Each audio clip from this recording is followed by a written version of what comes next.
காலைல வீட்லேயே வச்சு என் ஃப்ரெண்டோட வீட்லேயே வச்சு மேரேஜ் பண்ணிட்டு அவங்க அப்படி இருந்தோம். என் ஃப்ரெண்டுக்கு தான் எனக்கு மேரேஜ் பண்ணி வச்சாங்க. அப்படி இருந்துட்டு ஆனால் என் ஃப்ரெண்டு பரவாயில்ல கூட இருந்து மேரேஜெலாம் பண்ணி வச்சு டு ஈசா மகா பிளாக்ஸ் மொதல் ஒரு வீடியோ போட்டிருந்தேன். இதே மாதிரி தான் வியூஸு சூப்பராக போயிருந்துச்சு. எவ்வளோ வியூஸ் போயிருந்து தெரியுமா? 300 வியூஸ் தான். 300 வியூஸ் போயிருந்துச்சு. நான் என்னத்த வீடியோ போட்டு என்னன்னு தெரில. சரி, நம்பிக்கையோடு அடுத்த வீடியோ ஸ்டார்ட் பண்ணுறேன். இந்த வீடியோவில் என்னன்னு தெரிஞ்சிங்கன்னா எங்களோட லவ் ஸ்டோரி சொல்ல போகிறோம். லவ் ஸ்டோரினா லவ் பண்ணும்போது இல்லை, லவ் பண்ணிவிட்டு மேரேஜ் ஆனதுக்கப்புறம் உள்ள லவ் ஸ்டோரி சொல்ல போகிறோம். மேரேஜ் எப்படி ஆச்சுன்னு பார்த்தீங்க, அரேஞ்ச் மேரேஜ்லாம் கிடையாது, லவ் மேரேஜ். லவ் மேரேஜ்லேயே ரன்னிங் மேரேஜ். வீட்டு விட்டு ஓடியாந்து கல்யாணத்தை முடிச்சாச்சு. நீங்கள் யாருன்னா ரன்னிங் மேரேஜ் பண்ணியிருந்தா கமெண்ட் பண்ணுங்கள். கமெண்ட் பண்ணுற அளவுக்குலாம் நமக்குலாம் ஃபேன்ஸ்லாம் இருக்க மாட்டாங்க. சரி இருக்காமங்க, அதெல்லாம் இல்லை, கமெண்ட் பண்ணுவாங்க. லவ் மேரேஜ் எப்படின்னு பார்த்தீங்கன்னா ரன்னிங்கில் தான். நம்ம கையில் என் கையில் 20 ரூபா இருந்துச்சு, மேடம் கையில் 500 ரூபா இருந்துச்சு. 500 ரூபா வச்சு பஸ் ஏறி என்னோடய ஃப்ரெண்டு வீட்டுக்கு போயிட்டோம். என் ஃப்ரெண்டு வீட்டுக்கு இவங்க வீட்டுக்கு ஃப்ரெண்டு வீட்டுக்கு போகணுன்னு சொன்னாங்க, போல் என் ஃப்ரெண்டு வீட்டுக்கு தான் போனோம். ஃப்ரெண்டு வீட்டுக்கு போயிட்டு பசங்க வந்தாங்க.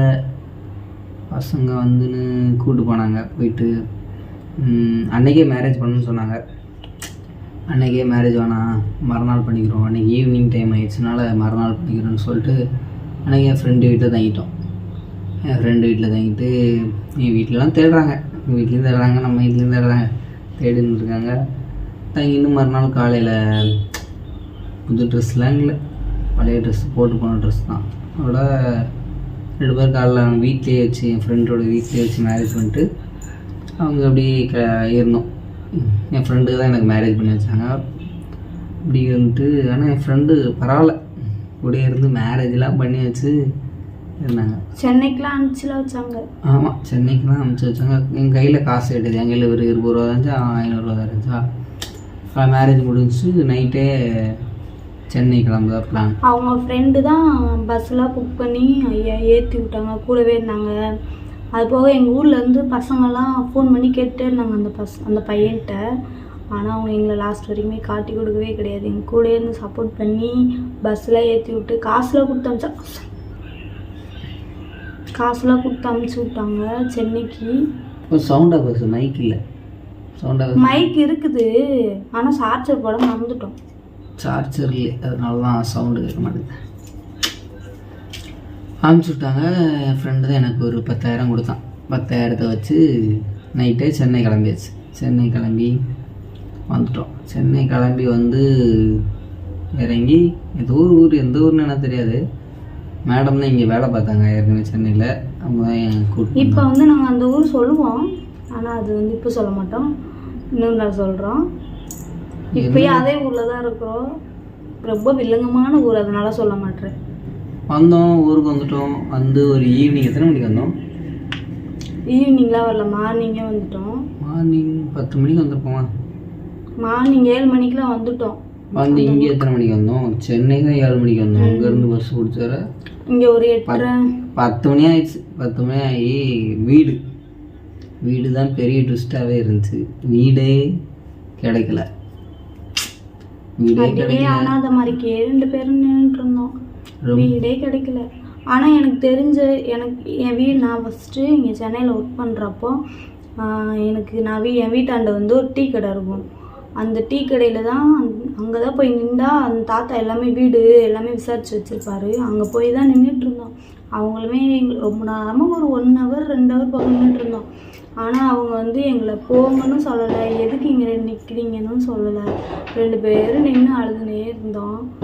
ஒரு தாத்தா வந்தார். ஆமாங்க, எந்த கடவுள் பண்ணியமோ என்னன்னு தெரியல, வீடு கிடைக்கல. எனக்கு இந்த ஊர் சென்னையில் என்ன தெரியும் நமக்கு, சொல்லுங்கள், ஒன்றும் தெரியாது. அந்த பையனுக்கு சென்னை வந்து எப்போ வந்துருக்கேன், சுற்றி பார்க்க வந்துருக்கேன். ஒர்க்குக்கு வந்ததில்லை, ஒர்க்குக்கு ஃபஸ்ட் டைம் தான். இல்லை ஃபஸ்ட் டைம் எப்போ வந்து தெரியுமா, ரன்னிங் வந்தல. ஃபஸ்ட் டைம் வந்து காலேஜிலேருந்து ரன்னிங் வந்து இங்கே மாரத்தான் உள்ளதுக்காண்டி வந்தோம். அப்போது ஃபஸ்ட்டு வந்தது. அதுக்கப்புறம் வந்திருக்கேன் பசங்களோட வந்து. அதோட இப்போ வந்து அதுக்கப்புறம் நான் இங்கே சென்னையில் ஒர்க் பண்ணும்போது அவுட்டிங் ஒரு இதுக்கு 1 வீக் வந்து ஸ்டே பண்ணி நல்லா அவுட்டிங்லாம் போனோம். அது வந்து லவ் பண்ணும்போது. அப்படியா? வந்து இப்போ சுத்தணும். வந்து இந்த வீடியோ பார்ப்பீங்கல்ல, இவங்க சொந்தக்காரங்க யாருன்னா கேட்டுக்கோங்க. 1 வீக் வந்திருக்கேன் ஏற்கனவே சென்னைக்கு 2 டைம் 3 டைம் வந்திருக்கேன். ஃபஸ்ட் டைம் வந்து வீடு கிடைக்கல. வீடு கிடைக்காங்க நாங்கள் பட்ட பாடு இருக்குது. யாரோ ஒரு தாத்தா தான் வந்து என்னப்பா இங்கே நிற்கிறீங்க என்னாச்சு அப்படின்னு கேட்டார். ஆனால் அந்த தாத்தாக்கு தெரிஞ்சிருக்கு நாங்கள் 2 பேரும் எங்கேருந்தோ கூட்டின்னு வந்துட்டோம், இங்கே ஏதோ வீடு தான் தேடின்னு இருக்கிறோன்னு தெரிஞ்சிருச்சு. அதனாலே அவரே வந்து எங்களை பார்த்துனே இருந்தார். அந்த டீ கடையில் டீ குடிச்சிட்டு உட்காந்து இந்த தாத்தா தான் அது பார்த்துட்டு இருந்து வந்து வீடே எங்களுக்கு கிடைக்கல. ரொம்ப சோகத்தில் இருந்தோம். அப்போது தான் ஏதோ ஒரு தாத்தா வந்து அது எங்கே நின்னோன்னா, நான் ஃபஸ்ட்டு தங்கியிருந்தேன்ல அந்த வீட்டாண்ட ஒரு டீ கடை இருக்கும். யாருக்கு தெரியலன்னா கூட அந்த தாத்தா டீ கடை தாத்தாவுக்கு வந்து வீடு அப்புறம் அந்த லேண்டு சேல் பண்ணுவாங்களா அது எல்லாமே தெரியும். அப்படின்றனால அவங்க வந்து நின்றுட்டுருந்தோம். ஒரு 2 மணி நேரமாக நின்றுட்டுருந்தோம்.